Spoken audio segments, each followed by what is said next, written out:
Good afternoon mga ka-guys, 2:45 po ng hapon. Maagang nakauwi si Kuya AJ guys sa mga ganap ni Kuya AJ today. Meron tayong pinuntahan guys kasi kahapon naka side sweep yung aming tricycle sa tubigan. And buti na lang hindi masyado malaki ang damage pero still naka-damage pa rin. So kasalanan ng kasalanan ng aming tricycle at ng driver. So pinakiusapan, buti na lang nadala sa pakiusap yung operator ng Bao-Bao kasi yung Bao-Bao ang ang na side sweep. So yun, napagastos si Kuya AJ guys.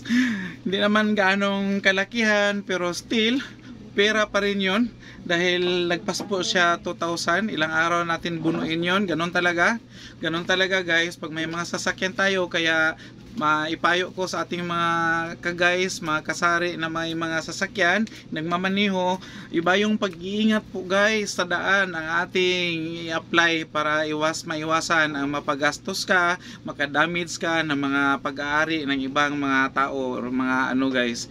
Mas worse kung life po talaga yung madamage mo. And good thing na lang guys, property lang na hindi siya nakadamage ng tao.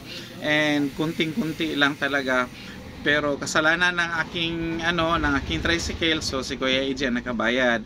And pumunta ako guys sa ating nagkuha ng result naming water testing dahil sa tubigan namin is meron tayong testing every month. So nanguha ko ng result. Then after nyan, dahil nasabi ko na rin sa inyo na magpa-print ako ng resibo kasi ubos na yung resibo namin and kasagsagan ngayon ng pag-tax mapping ng ating mga taga-business bureau. So kailangan po kumpleto lahat ang ating mga legal documents, resibo, permit, lahat-lahat. So ito na po siya guys, nakuha ko na ating resibo. Kailangan kasi itong first booklet at saka yung last booklet kasi 24 booklets yung pina-print ko, kailangan pa siyang patatakan sa business o sa city treasurer. So ito na naman yung lakarin ni Kuya AJ bukas, kailangan may tatak siya dahil hindi po siya valid and legal kung hindi po natatakan ng ating business bureau dahil isa yan sa mga magiging violation pag wala po siyang tatak pag napuntahan ka ng mga taga business bureau. So yun ang pinaka-importante, kailangan may tatak ang ating mga resibo. And after nyan guys, nakuha ko na rin pala yung aking result sa DOH, yung water testing laboratory ng DOH. So hindi ako nagpapatest doon sa mga accredited water laboratory. Doon talaga ako guys sa laboratory ng DOH para dire-diretso na. Although magastos siya guys, pero wala tayong magawa dahil yun po yung requisite ng ating city. Kailangan monthly po ang tawag nito, testing ng ating tubig. And pertaining naman guys sa mga lakad ko dito sa tindahan, sana dumaan ako sa tawag nito, bilihan ng mga siumay dahil marami na rin naghanap ng siumay ni Kuya AJ. Hininto namin saglit dahil matumal and humina. Ganun talaga guys ang trend, pag medyo sawa na yung mga customers mo, itigil mo muna, then paglipas ng ilang buwan, pag hinahanap-hanap na nila, saka mo naman ibalik kung anong produkto yung hinahanap-hanap nila. So balik na tayo sa pagsusyumay, kaya lang unfortunately wala pong stock si siumay sa ngayon doon. So siguro next week babalik ako, mga Wednesday siguro next week baka meron ng stocks. And as of now may good news si Kuya AJ dahil may Landers Superstore na dito sa Davao.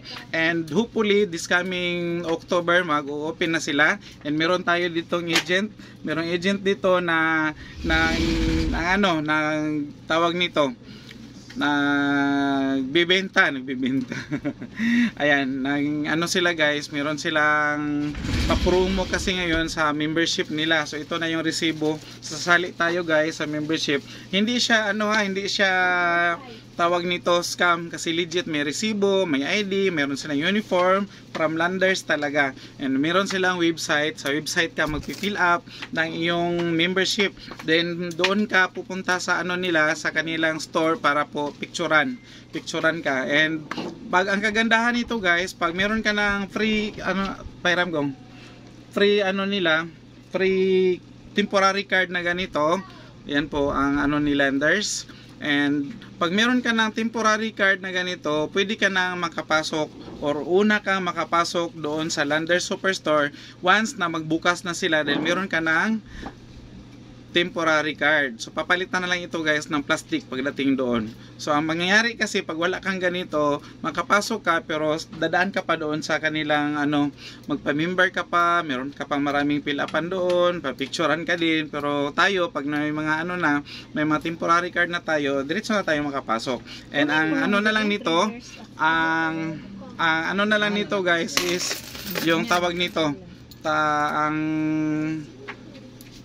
plastic na lang ang kulang nito pag magpunta ka doon. So papalitan na lang siya ng plastic at saka yung picture taking para mapicturean si Kuya AJ ninyo. Maganda ito guys, parang SNR din ito.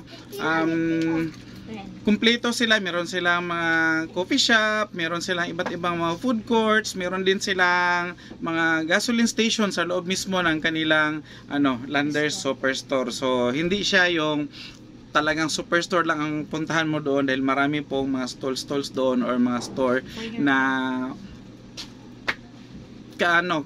yung kunyari pwede mo siya pwede mo siyang pasyalan or lahat ng mga pangangailangan mo is andoon na. At saka pakita ko na lang guys ang ating agent.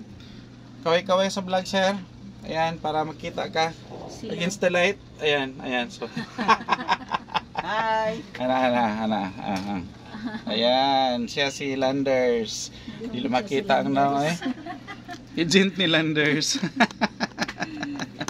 So yun ang mga ganap ni Kuya AJ. Nakakapagod, magastos dahil nakabayad si Kuya AJ doon sa sa damage na bao-bao. Buti na lang mabait din yung may-ari ng bao-bao na side sweep na aming tricycle. Kaya ulitin ni Kuya AJ, ingat-ingat tayo lalo pag mag-drive tayo kasi hindi lang tayo ang tao nandyan sa daan. Lahat po is kailangan mag-ingat, either yung ka-enkwentro mo o ikaw mismo dapat mag-ingat tayo para maiwasan yung mga disgrasya at mapagastos ka na wala sa oras. Ayun. Walang budget yun guys, hindi natin pwedeng sabihin na ito is para sa kunyari maka-side sweep ako or makasagasa ako dyan or ano man. Wala tayong budget na nilalaan para dyan. Kaya mungkahin ni Kuya AJ kung meron kayong talaga mga budget dyan, kuha na kayo guys ng mga insurance. Yun lang ang tanging paraan para hindi ka mapagastos masyado. Kasi kung ipadaan pa namin yun sa sa pulis, mas lalong matagal ang proseso, makuha pa yung license ng aking driver, marami pa talagang so much better na maariglo mo doon lang sa inyong level pa lang is maariglo na yung mga ganyan na although magastos talaga guys dahil kailangan maglabas ng pera lalo't ikaw yung nakadamage. So hanggang dito na lang guys ang share ni Kuya AJ today, and bukas ibang ganap na naman ang ibabahagi ni Kuya AJ sa inyo, and bye bye muna for now. Thank you.